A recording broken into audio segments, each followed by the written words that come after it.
vlog बनाउँदैछु मलाई कसै भ्लग बनाउन आउँदैन त्यही पनि यसो गरौँ न मेमोरीको लागि भनेर आज चाहिँ म फोटो भिडियो खिच्न जाँदैछु मैले एक ठाउँमा त्यो गेटफुल देखिरहेको थियो अनि त्यहाँ गएर एक दुईवटा भिडियो खिचेर आउँछु भनेर निस्केको जम्मै त गाइस होइन म टिकटकमा चाहिँ पत्तर जे पनि बोल्न सक्छु होइन टिकटकमा चाहिँ म जे बोल्न सक्छु तर यो के भएको यो युट्युब च्यानलको लागि चाहिँ बोल्नै आउँदैन के भएको किन बोल्नु नआएको के बानी नभएर हो कि क्या हो लाज लाग्छ कि मलाई त टिकटक त अब त्यसरी बोल्नु पर्दैन नासिँदै मस्किँदा भइहाल्यो होइन ए यता चाहिँ के बोल्ने भन्ने कुरा हुन्छ क्या अब लाइभ भ्युज नगएपछि त झन् वास्तै नहुने रहेछ कि थिएँ भन्ने हुँदो रहेछ क्या है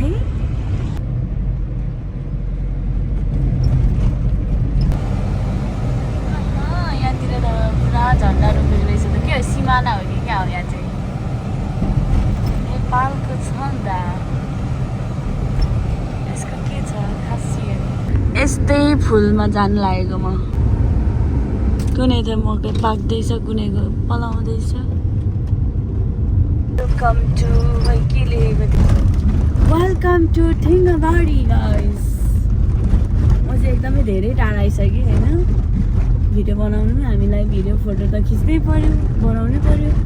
मौसम अनुसारको भिडियो फोटोहरू त लाउनै पर्यो सो आज चाहिँ म ठिङ्गाबारीमा यो बगमबरी कि बकमबरी कि के फुल पो बगमबरी गेट फुल भन्थ्यौँ हामी सानोमा हो त्यो फुल झप्प फुलेको देखिरहेको थियो नि त्यहाँनिर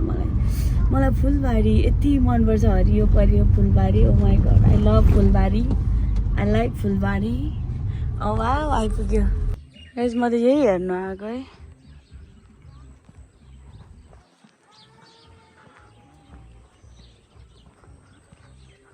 कस्तो राम्रो रहेछ तर मेरो लुगाले नै सुहाएन लिम्बूको घर रहेछ मोबाइल यता पनि छ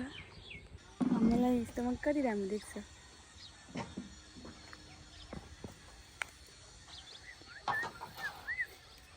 फुलकुमारी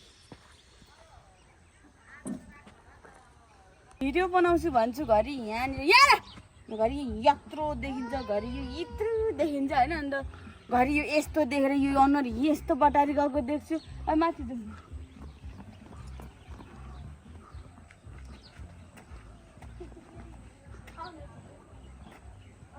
अर्काको फुलबारीमा आएर भिडियो फोटो बनाउनुहुन्छ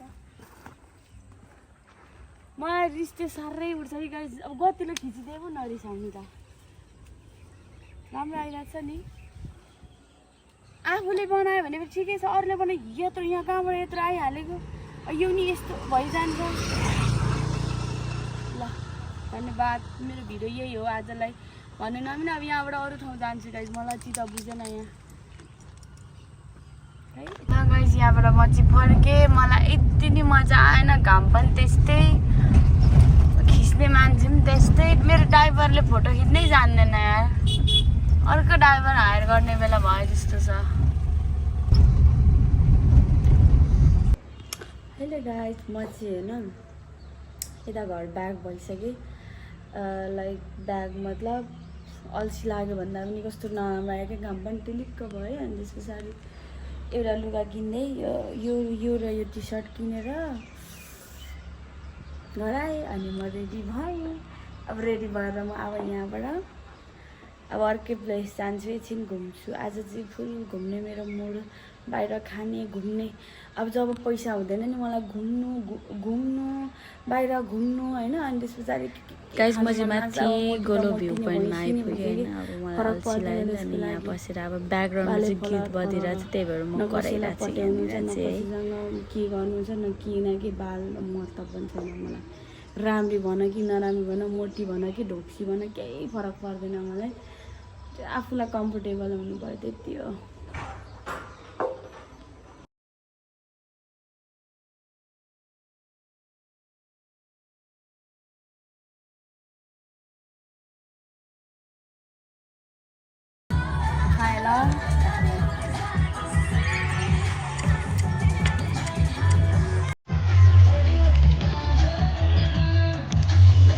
ल मैले मोमोबाट स्टार्ट गरेँ गाइज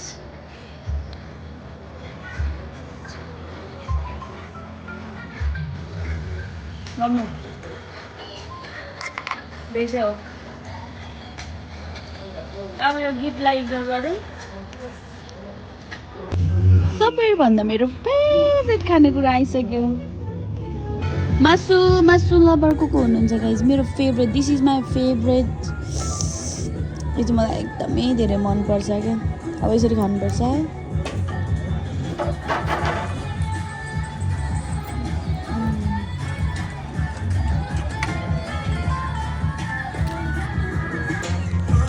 गाइज होइन मलाई मेरो मम्मीले होइन आज मासु नखाए भन्नु हुँदैन त्यो दिन त मलाई यति मासु खानु भयो म रातिको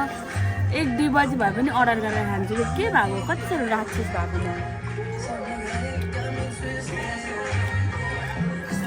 म राक्षस भइसक्यो गाइज I love मासु I don't without के अरे live with you मासु के भन्छ चाक पल्टेर यत्रो फुला यत्रो पल्छ यत्रो पनि खानु छोड्दिनँ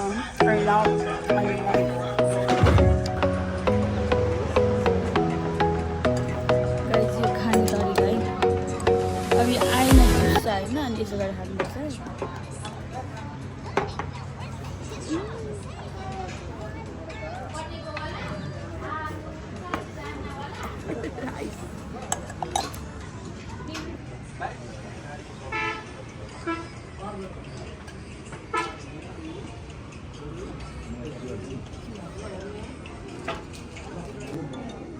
यसो गरेर खानुपर्छ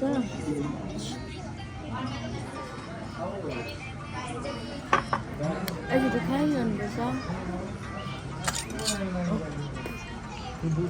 खाएको जानु काम लाग्छ होइन कत्रो हो अन्त यो दाल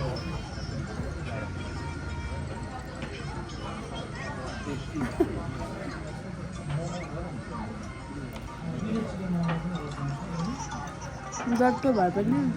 मुखमा पसेपछि कति मिठो रहेछ है चुडाइदेऊ न एकचोटि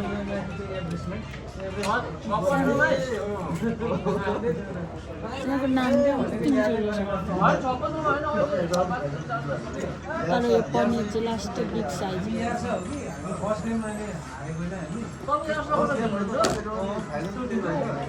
बिग साइज भयो नि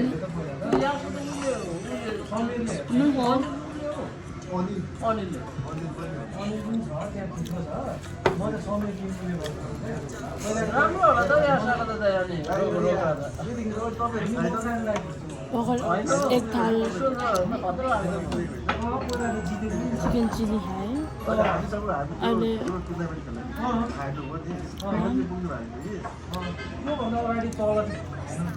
म त्यतिकै मजा गरेँ इट्स सो डेलिसियस